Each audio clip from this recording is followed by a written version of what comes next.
Praise lord. దేవుడి నామమునికి మహిమ కలుగును గాక.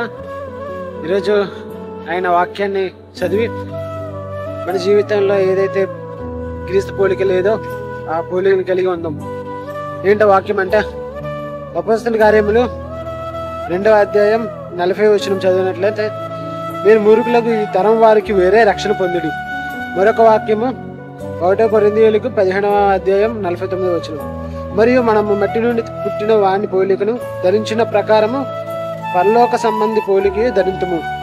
ఇక్కడ మట్టి నుండి మనం తీయబడ్డాం కదా, మానవులందరూ మట్టి నుంచి రూపింపబడ్డారు.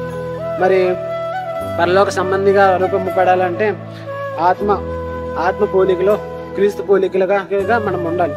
మనం క్రీస్తు పోలికగా ఉన్నామా లేదా అనేది మనం ఒకసారి మనం పరిశీలన చేసుకుంటే మనం క్రీస్తు పోలికలో లేవు. ఎందుకంటే మనం ఈ యొక్క లోకంలో సినిమా సెలబ్రిటీస్ వాళ్ళు చేసుకునే కట్టింగ్స్ లేదా వాళ్ళు వేసుకున్న డ్రెస్సింగ్ వాళ్ళ పోలికలో నడుస్తున్నాం, కానీ క్రీస్తు పోలికలో మనం ఏమాత్రమే నడవట్లేదు.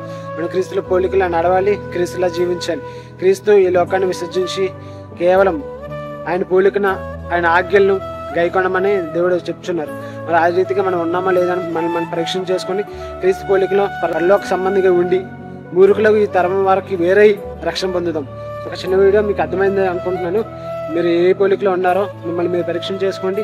దేవునికి ఇష్టడుగాను దేవుని పోలిక చొప్పున నడవాలని మనస్ఫూర్తిగా కోరుకుంటూ ఆమేన్.